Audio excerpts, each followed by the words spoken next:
Vous êtes éditeur ou distributeur de logiciels et vous souhaitez les proposer à des collectivités. Ça tombe bien, dans cette vidéo, on va voir comment répondre à un appel d'offres d'acquisition de logiciels.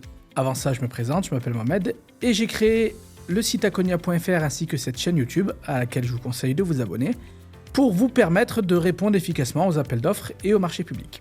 Donc dans cette vidéo, on va voir comment répondre à un appel d'offres quand on est éditeur ou distributeur de logiciels. La proposition de réponse que je vais faire est forcément généraliste. Pour chaque marché, pour que ce soit intéressant, il faut prendre les éléments de cette vidéo et évidemment les personnaliser aux exigences de l'acheteur ainsi qu'aux caractéristiques de votre entreprise. Pour répondre à un appel d'offres, vous allez récupérer un dossier de consultation des entreprises dans lequel l'acheteur développe ses attentes, ses besoins et ses exigences. Et en réponse à ce dossier de consultation, vous devrez produire un certain nombre de documents pour pouvoir vous positionner. Ces documents, ils sont de deux types. Nous avons d'un côté les pièces de la candidature qui vont permettre à l'acheteur d'évaluer vos capacités et de valider le fait que vous pouvez bien postuler au marché. Et de l'autre côté, les pièces de l'offre qui vont permettre à l'acheteur de vous attribuer une note, en général sur deux critères, une partie technique, une partie prix. Donc dans votre dossier de réponse, on retrouvera du côté des pièces de la candidature un formulaire DC1, un formulaire DC2 ou alors le DUM, et puis des attestations, des certificats et d'autres documents administratifs en fonction de ce que demande l'acheteur dans le règlement de consultation. De l'autre côté, dans les pièces de l'offre, on retrouve en règle générale un acte d'engagement, une offre financière, ainsi qu'un mémoire technique et d'éventuelles annexes. Toute la partie candidature de la réponse à un appel d'offres, je la traite dans une formation qui est gratuite et qui est accessible directement sur le site akonia.fr à l'aide du lien que vous trouverez sous cette vidéo. C'est une formation qui s'intitule 5 astuces pour monter des dossiers gagnants en une demi-journée et elle vous permet de récupérer votre kit de démarrage sur les marchés publics. Dans cette vidéo, on va plus particulièrement parler du mémoire technique qui est la partie centrale de la réponse à un appel d'offres.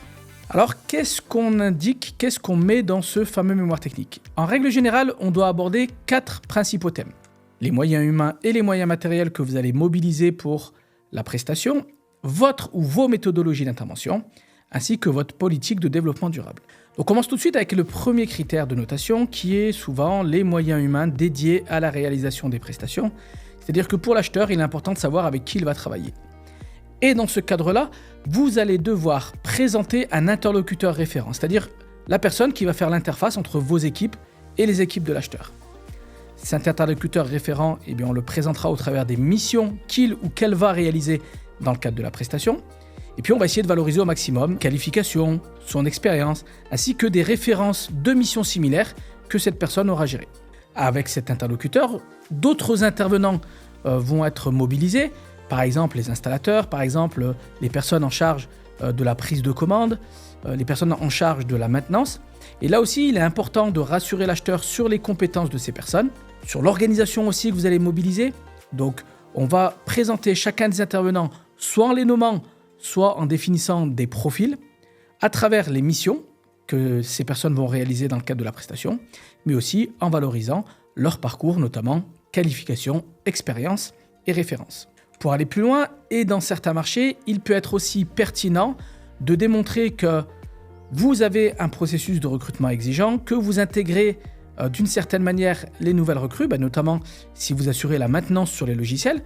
L'acheteur sait très bien que pendant la durée du marché, il se peut que vous soyez obligé de recruter et donc d'expliquer comment les personnes arrivent dans votre entreprise et comment elles sont formées et elles évoluent pour qu'elles soient opérationnelles quand l'acheteur va les solliciter. Donc toute cette partie-là, elle peut être intéressante dans certains cas à être détaillée. Vous parlerez aussi de la formation et du développement des compétences des salariés, ainsi que de la fidélisation et la motivation des salariés, afin qu'ils puissent assurer des prestations de qualité. Dans le cadre de cette politique de gestion de ressources humaines, on peut aussi évoquer le fait que vous mobilisez des ressources externes, type sous-traitance, intérim en cas de besoin, pour des cas bien particuliers, mais toujours dans un cadre très qualitatif. Avec les moyens humains, en règle générale, on présente aussi les moyens matériels. Donc ça va concerner les moyens matériels de votre entreprise, locaux, véhicules, le parc informatique qui vous permet notamment d'assurer tout le service. Et dans ce cadre-là, c'est bien de présenter les outils de ticketing si vous assurez une maintenance. Là-dessus, c'est important de valoriser également justement ces moyens généraux pour démontrer que l'entreprise est structurée et qu'elle dispose de ce qu'il faut en termes matériels pour pouvoir assurer des prestations de qualité. Forcément, dans les moyens dits matériels, on va aussi présenter les logiciels que vous allez proposer. Donc ça peut être des logiciels standards ou sur étagère, type pack office, des logiciels métiers, comme par exemple des logiciels de gestion, ou encore des logiciels que vous allez devoir développer sur mesure pour répondre aux besoins de l'acheteur.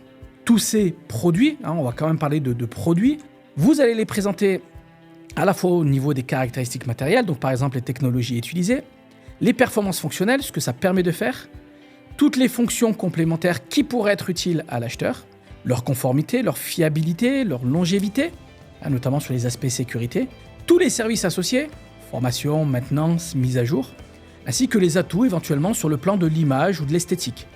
Il est aussi important de mettre en avant l'interface de ces logiciels pour démontrer qu'ils sont simples d'utilisation par exemple. En plus des moyens matériels et humains, votre mémoire technique va aborder les méthodologies de travail. Et là aussi, ça va beaucoup dépendre du type de logiciel que vous proposez. Quoi qu'il en soit, ce qui intéresse l'acheteur, c'est de savoir comment vous allez gérer ces commandes. Alors ces commandes, ça peut être des commandes de nouvelles licences, ça peut être des commandes d'évolution si vous développez des logiciels sur mesure. Et là, toujours le même principe. On va préciser comment l'acheteur pourra passer ses commandes, mail ou encore site internet, toutes les étapes qui vont vous permettre de répondre à sa demande. Et donc là, il peut y avoir 1, 2, 3, 4, X étapes. Pour chacune des étapes, précisez bien les tâches réalisées, les moyens matériels et humains mobilisés, la durée aussi de chacune des étapes, pour pouvoir vous engager globalement sur une livraison dans des délais qui sont raisonnables et qui sont conformes à ce qui est demandé dans le cadre du cahier des charges défini par l'acheteur. Donc la méthodologie de gestion des commandes peut aussi être une méthodologie de développement d'un logiciel. C'est-à-dire qu'à partir du moment où l'acheteur vous transmet un besoin, combien de temps il faut pour que vous puissiez lui proposer sa solution logicielle. Ces méthodologies, on va aussi être amené à présenter les services associés, comment se déroulent par exemple les formations, tout ce qui est lié à la gestion des réclamations et du service après-vente, de la maintenance et d'une partie garantie ou mise à jour. Et puis, en termes de gestion du stock, est-ce que ces logiciels nécessitent que par moment, vous soyez amené à déployer d'autres outils? Donc là aussi, c'est important de démontrer au travers de vos méthodologies que vous maîtrisez bien tout et que chaque demande pourra être honorée dans des délais qui sont respectables.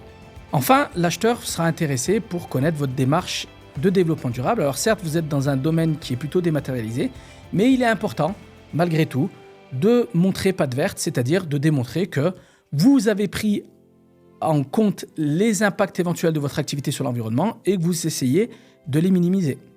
Au niveau de la politique d'achat, du recours à la sous-traitance par exemple, au niveau potentiellement des emballages, de la gestion du matériel. Peut-être que vous pouvez mettre en avant le fait que vous utilisez du matériel reconditionné. Au niveau appro, livraison, formation, sensibilisation des équipes. Tout ça, c'est important pour l'acheteur, autant que tout ce que vous pouvez mettre en œuvre dans un cadre social ou sociétal. Et par exemple, votre participation au développement local ou les actions que vous menez pour l'insertion professionnelle de profils, par exemple, qui pourraient être éloignés de l'emploi. Donc là, globalement, présentez bien toutes les actions que vous mettez en œuvre au quotidien et faites en sorte de démontrer que dans le cadre du marché, vous allez aussi pouvoir développer ces actions-là ou d'autres pour convaincre l'acheteur que vous développez votre entreprise dans un cadre qui est vertueux. Voilà donc les éléments qu'on peut aborder dans un mémoire technique pour répondre à un marché de distribution ou d'acquisition de logiciels. Si vous avez des questions ou des remarques, posez-les en commentaire pour que je puisse y répondre. Pour aller plus loin dans la réponse aux appels d'offres, suivez la formation en ligne 5 astuces pour monter des dossiers gagnants en une demi-journée. Elle vous permettra de récupérer un kit de démarrage sur les marchés publics et de prendre un rendez-vous pour que je puisse répondre à toutes les questions que vous vous posez sur les appels d'offres. L'inscription, elle est gratuite et elle se fait sur le site akonia.fr avec le lien situé sous cette vidéo. Si cette vidéo vous a été utile, cliquez sur le bouton j'aime. Et pour pouvoir profiter de nos astuces et de nos conseils sur cette chaîne YouTube, abonnez-vous et actionnez la cloche.